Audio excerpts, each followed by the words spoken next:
Hello friends, कैसे हो आप लोग। उम्मीद करता हूँ आप और आपका परिवार बेहतर और बढ़िया होगा।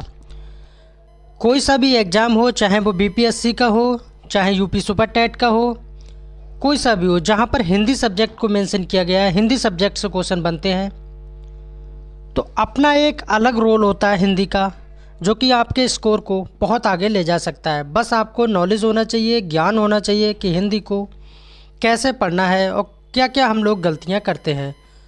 तो आज ये मास्टर वीडियो है हिंदी की, जो कि सभी एग्ज़ामों के लिए काफ़ी अच्छी सिद्ध हो सकती है। तो शुरू करते हैं आज की क्लास। पहला प्रश्न है, हिंदी वर्णमाला की दृष्टि से व्यंजनों में संयुक्त व्यंजन की संख्या कितनी होती है। क्वेश्चन में पूछा जा रहा है कि संयुक्त व्यंजन बताना है आपको कि संयुक्त व्यंजनों की संख्या कितनी होती है। किसकी बात हो रही है? संयुक्त व्यंजन की बात हो रही है। संयुक्त व्यंजनों की संख्या होती कितनी है? तो आप कहेंगे सर 4 होती है। अब 4 होती है, लेकिन संयुक्त व्यंजन होते कौन से हैं ये पता होना चाहिए। तो कौन से होते हैं? छा, त्रा, ज्ञा और श्रा, ये संयुक्त व्यंजन की श्रेणी में आते हैं। और साथ ही साथ आपको ये पता होना चाहिए कि जो क्या बोलते हैं ऊष्म व्यंजन, क्या बोलते हैं ऊष्म व्यंजन, ऊष्म व्यंजनों की संख्या कितनी होती है? तो आप कहेंगे ये भी 4 होती है, लेकिन ऊष्म व्यंजन होते कौन से? तो छोटा सा, बड़ा सा, पिट्टा सा और हा, ये ऊष्म व्यंजन की कंडीशन में चले जाते हैं। और संयुक्त व्यंजन आपको याद रखना है, छा, त्रा, ज्ञा और स्रा होते हैं। 2 नंबर क्वेश्चन देखते हैं क्या है। हिंदी में मूल स्वरों की संख्या कितनी है? हिंदी में मूल स्वरों की संख्या कितनी है ये आपको बताना है। छोटा आ, छोटी, छोटा ऊ, ऋण, क्या ये होती है? या छोटा आ, बड़ा, छोटी, बड़ी, ये नहीं हो सकती। छोटी, बड़ी, छोटा ऊ, बड़ा ऊ, ये भी नहीं है और ये भी नहीं है। आंसर क्या हो जाएगा? ए हो जाएगा। छोटा आ, छोटी, छोटा ऊ और ऋण, हिंदी में मूल स्वरों की संख्या जब पूछी जाए तो आपको यही टिक करके आना है। अगर वीडियो अच्छी लग रही है, मेरा पढ़ाया हुआ अच्छा लग रहा है, तो प्लीज़ वीडियो को लाइक करें एंड चैनल को सब्सक्राइब करें। ये निःशुल्क प्लेटफॉर्म है, किसी भाई बहन से यहाँ कोई चार्ज नहीं लिया जाता है, फ्री ऑफ कॉस्ट पढ़ाया जाता है। आपका सिलेक्शन हो जाए बस हमारे लिए यही काफ़ी है। किताबघर और तहसीलदार, आपने तहसीलदार शब्द को अच्छे से सुना होगा। तहसीलदार, तहसीलदार, तहसीलदार, ये देखिए लिखा है तहसीलदार, तहसीलदार। इस तहसीलदार शब्द, ये कैसा शब्द है ये आपको बताना है। और साथ में किताबघर भी दे दिया है। शंकर शब्द है या अंकर शब्द है? अंकर शब्द कोई शब्द नहीं होता है, जर्मन भाषा का भी नहीं है, अंग्रेजी का भी नहीं है। कि तहसीलदार किस भाषा का है? शंकर शब्द है। याद रखना है, सा पे आक अंक की बिंदी लगी है, का और रा, शंकर। तो 3 का राइट आंसर क्या हो जाएगा? ए हो जाएगा, शंकर।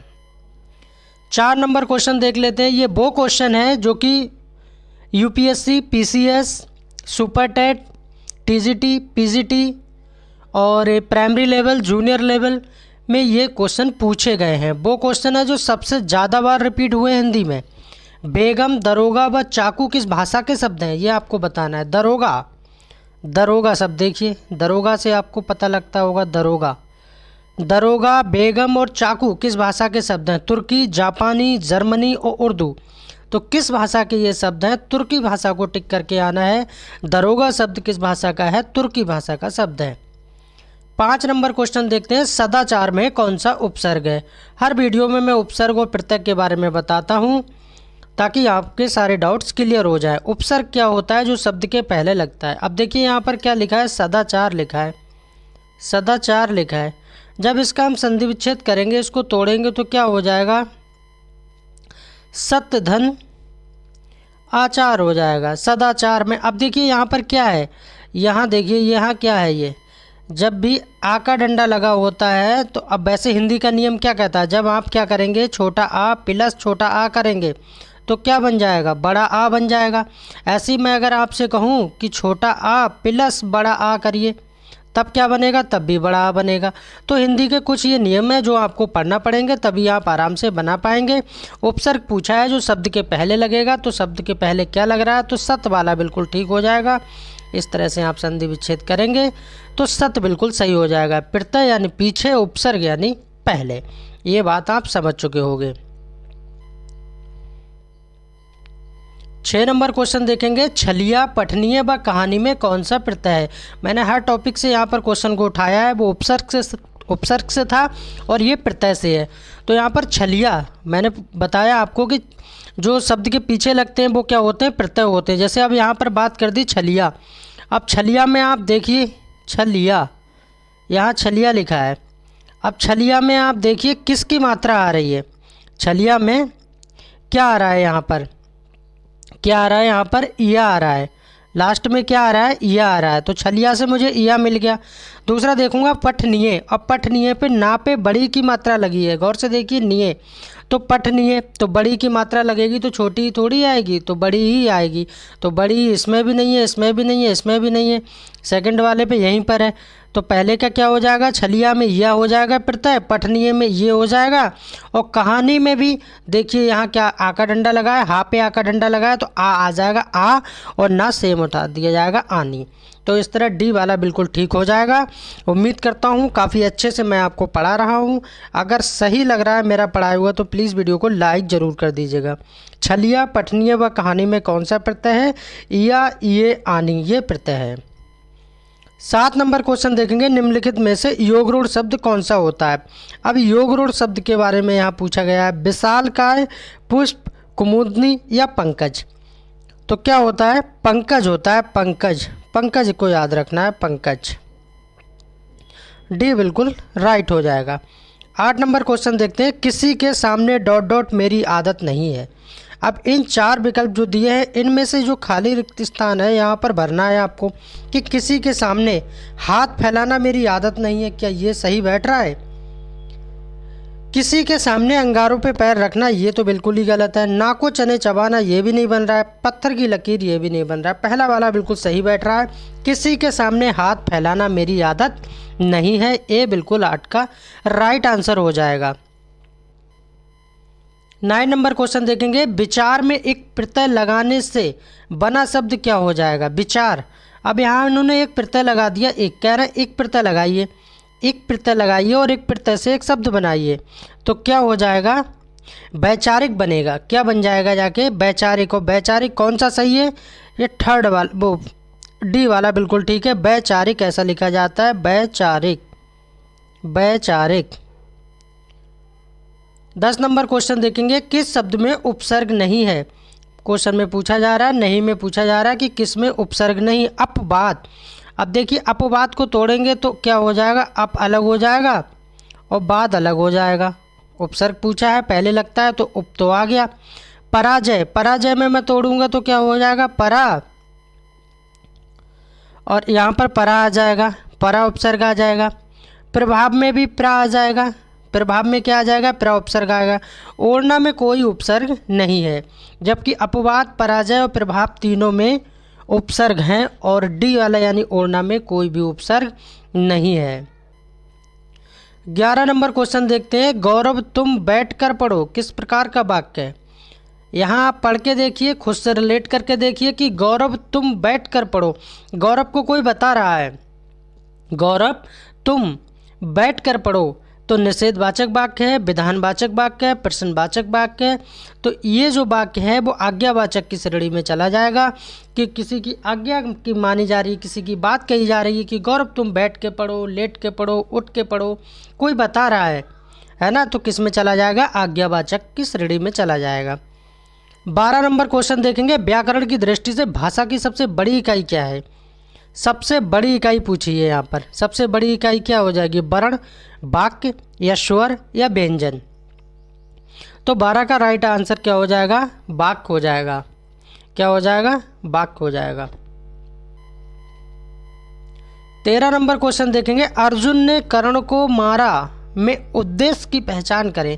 यहाँ क्वेश्चन में पूछा जा रहा है, उद्देश्य बताना है आपको। अर्जुन ने कर्ण को मारा, उद्देश्य किसे कहते हैं, जो मेन होता है कर्ता, जिसके द्वारा किया जा रहा है वही उद्देश्य होता है। अब यहाँ पर देखिए, कर्ण को मारा, ये तो बात ठीक है, कर्ण को मारा, लेकिन कर्ण को मारा किसने, तो अर्जुन ने मारा। तो अर्जुन ही इसका आंसर हो जाएगा। उद्देश्य क्या है, अर्जुन, यानी अर्जुन ने कर्ण को मारा। किसने मारा, अर्जुन ने। 14 नंबर क्वेश्चन देखेंगे, कनक कनकते 100 गुनी मादकता अधिकाय, बौराय जग या पाए बौराय। इसमें आपको बताना है, क्या बताना है, यहाँ पर आपको अलंकार बताना है। यहाँ पर टाइपिंग मिस्टेक है, अलंकार बताना है कि इसमें कौन सा अलंकार है, यामक, रूपक, उपमा या श्लेष। श्लेष अलंकार है क्या इसमें, क्या उपमा अलंकार है, क्या उपमा दी जा रही है? ना श्लेष है, ना उपमा है, ना रूपक है, यामक अलंकार हो जाएगा। क्या हो जाएगा? यामक अलंकार हो जाएगा। 15 नंबर क्वेश्चन देखेंगे, पीतर पात सरिस मंडोला, पंक्ति में कौन सा अलंकार है? पीतर पात सरिस मंडोला, उत्प्रेक्षा, रूपक, उपमा, अतिशयोक्ति। अच्छा, अतिशयोक्ति अलंकार के बारे में थोड़ा सा बताऊं मैं। अतिशयोक्ति अलंकार जो फिल्मों में सबसे ज़्यादा प्रयुक्त होता है, कहाँ होता है? फिल्मों में सबसे ज़्यादा अतिशयोक्ति अलंकार का प्रयोग होता है। क्यों? क्योंकि इसकी पहचान होती है, बात को बहुत बड़ा चढ़ा के कहा जाता है ना। और उपमा में तो सीधे सीधे उपमा दी जाती है ना। तो 15 का राइट आंसर क्या हो जाएगा? उपमा अलंकार हो जाता है यहाँ पर, क्योंकि पीपर पात सरिस मंडोला में क्या है? उपमा अलंकार है। सी बिल्कुल राइट हो जाएगा। 16 नंबर क्वेश्चन देखेंगे, चरण कमल बंधो हरिराई, पंक्ति में कौन सा अलंकार है? ये भी अलंकार से लिया गया है, चरण कमल बंधो हरिराई, है ना। तो उपमा अलंकार, रूपक अलंकार, श्लेष अलंकार, अतिशयोक्ति अलंकार। तो 16 का राइट आंसर क्या हो जाएगा? रूपक अलंकार हो जाएगा, यानी बी बिल्कुल राइट हो जाएगा। 17 नंबर क्वेश्चन देखेंगे, पक्ष का तद्भव रूप क्या होगा? यहाँ तद्भव और तत्सम से लिया गया है। पक्ष का तद्भव रूप क्या होगा? पंछी, पखेरु, पंख या इनमें से कोई नहीं। तो क्या हो जाएगा? पंख हो जाएगा, पंख। पंख बिल्कुल राइट आंसर हो जाएगा। पक्ष का तद्भव पंख होता है। 18 नंबर देखेंगे, आधा तीतर आधा बटेर का अर्थ क्या होता है? आधा तीतर और आधा बटेर, उचित सामंजस्य का अभाव, छोटा बड़ा होना, रंग बिरंगी होना, बेमेल तथा बेढंगा होना। आप पढ़ के ही समझ गए होंगे कि इसका आंसर क्या होगा? बेमेल तथा बेढंगा होना। कहते भाई तुम आधा तो तीतर लग रहे हो, आधा बटेर लग रहे हो। तो डी बिल्कुल राइट हो जाएगा 18 का आंसर। 19 नंबर देखते हैं, अंधे की लकड़ी से तात्पर्य क्या है? अंधे की लकड़ी से क्या तात्पर्य है? बैसाखी का सहारा, अंधे की विशेष छड़ी, कुमार्ग पर चलना, एक ही सहारा। तो 19 का राइट आंसर क्या हो जाएगा? एक ही सहारा। डी बिल्कुल राइट हो जाएगा, अंधे की लकड़ी से तात्पर्य। 20 नंबर क्वेश्चन देखेंगे, विलोम से लिया गया है, उपकार का विलोम शब्द क्या होता है? उपकार का बताना है, उपकार का विलोम क्या होता है। ये क्वेश्चन बहुत बार पूछा गया है, रिपीटेड क्वेश्चन है। अनुपकार हो जाता है। क्या हो जाएगा? अनुपकार हो जाएगा। 21 नंबर क्वेश्चन देखेंगे, साहित्य से लिया गया है, चंद्रगुप्त, स्कंदगुप्त, ध्रुव स्वामिनी, यज्ञ और राजश्री और कामना और एक घूट निम्नलिखित में से किसके नाटक है? ये सारे के सारे नाटक एक ही कवि यानी लेखक के हैं, ये आपको बताना है। चंद्रगुप्त और स्कंदगुप्त और ध्रुव स्वामिनी से पता लगता होगा कि ये जयशंकर प्रसाद के नाटक हैं, बाकी तो सभी जयशंकर प्रसाद के ही हो जाएंगे। चंद्रगुप्त, स्कंदगुप्त, ध्रुव स्वामिनी, यज्ञ और राजश्री, कामना, एक घूट निम्नलिखित में से किसके नाटक हैं? तो जयशंकर प्रसाद के नाटक हैं। ये बिल्कुल राइट आंसर हो जाएगा। और सभी भाई बहन पूरी ईमानदारी के साथ कमेंट में बताएंगे कि जयशंकर प्रसाद का जन्म कहाँ हुआ था, ये आपको बताना है कमेंट में। 22 नंबर क्वेश्चन देखते हैं, श्री गणेश का विलोम शब्द क्या होगा? कहते हैं ना, किसी काम को आरंभ करो श्री गणेश करो। तो 22 का राइट आंसर क्या हो जाएगा? उल्टा बताना है, विलोम का मतलब उल्टा होता है, तो इत श्री हो जाएगा, यानी कि 22 का बी बिल्कुल राइट हो जाएगा। और 30 में से आप कमेंट करके बताना कि आपका स्कोर कितना जा रहा है हिंदी चैप्टर से। 23 नंबर देखते हैं, कालिंदी, आर्कजा, रवि तन्या, काल गंगा, कृष्णा, सूर्यजा निम्नलिखित में से किसके पर्यायवाची हैं? यहाँ पर्यायवाची आपको बताना है कि यमुना, जंगल, तरंग या मछली, तो किसके पर्यायवाची हैं ये आपको यहाँ बताना है। तो यमुना के पर्यायवाची हैं ये, यमुना का ही पर्यायवाची कृष्णा है, सूरजा है, कालिंदी है, आर्कजा है, रवि तन्या भी है और काल गंगा भी कहा जाता है। 24 नंबर क्वेश्चन देखेंगे, निम्नलिखित में से रामचंद्र का पर्यायवाची कौन सा है? भगवान रामचंद्र जी की बात हो रही है। रामचंद्र का पर्यायवाची कौन सा है? बहुत ही सरल और इजी क्वेश्चन है, ये टेस्ट का सबसे सरल क्वेश्चन है। क्या हो जाएगा? राम हो जाएगा। निम्नलिखित में से रामचंद्र का पर्यायवाची कौन सा है? तो क्या हो जाएगा? राम हो जाएगा। बाकी भी आप जान सकते हैं ये किसके पर्यायवाची है। निशित की अगर मैं बात करूं तो ये किसका पर्यायवाची है? ये रात्रि का पर्यायवाची है। भानुजा किसका पर्यायवाची है? ये यमुना का पर्यायवाची है। और मंडूक किसका है? ये मेंढक का है। किसका है? मेंढक का। ये मेंढक का पर्यायवाची है। ये दूसरा भानुजा यमुना का है। और निशित का मतलब रात्रि है। और रामचंद्र जी यानी राम को रामचंद्र जी के नाम से जाना जाता है। 25 नंबर क्वेश्चन देखेंगे। निम्नलिखित में से परिणाम, लाभ, मेवा, प्रभाव किसके अनेकार्थी शब्द हैं? अनेकार्थी से भी एक सवाल आपका बनता है, फल, जल, कल या बर। तो ये किसके हैं? ये फल के अनेकार्थी हैं। किसके हैं? फल के। आपने देखा होगा मेवा से आपको पता लगता होगा, है ना? तो इसलिए ये किसके हैं? 26 नंबर देखेंगे। 26 नंबर 26, मीरा जोर से हंसी, ये वाक्य किस क्रिया का समुचित उदाहरण है? ये आपको क्रिया बताना है कि मीरा जोर से हंसी।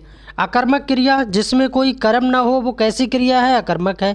सकर्मक क्रिया जिसमें कर्म साथ में हो। प्रेरणादायक, दूसरों से प्रेरणा लेके काम किया जाए तो प्रेरणादायक क्रिया कहलाती है। द्विकर्मक क्रिया यानी जिसमें दो कर्म हो। तो 26 का राइट आंसर क्या हो जाएगा? अकर्मक क्रिया है, इसमें कोई भी कर्म नहीं है। मीरा जोर से हंसी, कोई काम है? नहीं है, बिल्कुल। 27 नंबर क्वेश्चन देखेंगे। निम्नलिखित में से शुद्ध वाक्य का चयन कीजिए। 27 नंबर करेक्ट सेंटेंस आपको बताना है। यहाँ पर राजनीतिक, ऋजु, विषम, भंडार या ये सभी ठीक है। तो 27 का राइट आंसर हो जाएगा राजनीति, बिल्कुल ठीक लिखा है। ऋतु भी सही लिखा है, विषम भी सही लिखा है, भंडार भी सही लिखा है। आंसर क्या हो जाएगा? ई हो जाएगा। 28 नंबर देखते हैं। शुद्ध वर्तनी वाला शब्द कौन सा है? करेक्ट बताना है यहाँ पर कौन सी वर्तनी ठीक है। बिरहिड़ी, ये तो गलत हो गया, ऐसे नहीं लिखा जाएगा। इसमें बिरहड़ी हो गया, ये भी नहीं लिखा जाएगा, है ना। और बिरहड़ी ये भी नहीं है, गलत है। तो डी वाला बिल्कुल ठीक हो जाएगा। वेरहिड़ी, वेरहिड़ी ये वाला बिल्कुल ठीक हो जाएगा। डी बिल्कुल राइट आंसर हो जाएगा। और इस वीडियो का सेकंड लास्ट क्वेश्चन देखते हैं। 29 नंबर, निम्नलिखित में से कौन सा शब्द पुल्लिंग नहीं है? अच्छा, पुल्लिंग नहीं है तो बात किसकी हो रही है? वो स्त्रीलिंग होगा, यही तो कहना चाह रहा है कि पुल्लिंग नहीं है। तो 3 तो पुल्लिंग नहीं है। लड़का पुल्लिंग है, गूंगा, हरिण, पहाड़ी। तो 29 का क्या हो जाएगा? पहाड़ी। पहाड़ी क्या है? पहाड़ी क्या है? स्त्रीलिंग है। अगर मैं पहाड़ की बात करूँ आपसे, पहाड़, अगर मैंने पहाड़ बोला तो आप कहोगे सर ये तो पुल्लिंग है और पहाड़ी स्त्रीलिंग हो जाएगा, है ना। तो आंसर क्या हो जाएगा? डी हो जाएगा। लास्ट क्वेश्चन देखते हैं इस वीडियो से। 30 में से कमेंट करके ज़रूर बताना आपका हिंदी चैप्टर से कितना स्कोर जा रहा है। पूरी ईमानदारी के साथ चैनल को सब्सक्राइब भी कर लेना। निम्नलिखित में से कौन सा शब्द स्त्रीलिंग नहीं है? अब कह रहा है यहाँ पर स्त्रीलिंग नहीं है। जब स्त्रीलिंग नहीं है तो क्या पूछा जा रहा है कि वो पुल्लिंग है। चुईया कैसा शब्द है? चुईया, चुईया तो स्त्रीलिंग है। डिबिया भी स्त्रीलिंग है। बंदरिया भी स्त्रीलिंग है, क्योंकि बंदर का क्या बनता है? बंदर का क्या हो जाएगा? फीमेल में क्या हो जाता है? बंदरिया हो जाता है। अच्छा, तरुण, तरुण देखिए कैसा है? तरुण पुल्लिंग है। तो आंसर क्या हो जाएगा? डी हो जाएगा। वीडियो कैसी लगी कमेंट के माध्यम से ज़रूर बताना। मिलते हैं नेक्स्ट क्लास में। Thanks for watching. Please subscribe my channel.